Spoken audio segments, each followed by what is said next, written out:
Once I met with Dr. Magdalin and recognized his accreditation, especially him being one of the only board-certified surgeons in hair transplantation, especially in this area, that made me feel a lot more comfortable. And then, because of what I do for a living, being in sales, my appearance is important to me, and it just gives me more self-confidence. So I decided to move forward with having the hair replacement.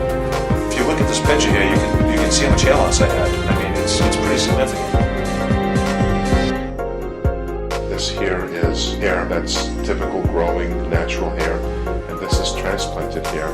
And one of the things that you notice is that it looks exactly like your own growing hair.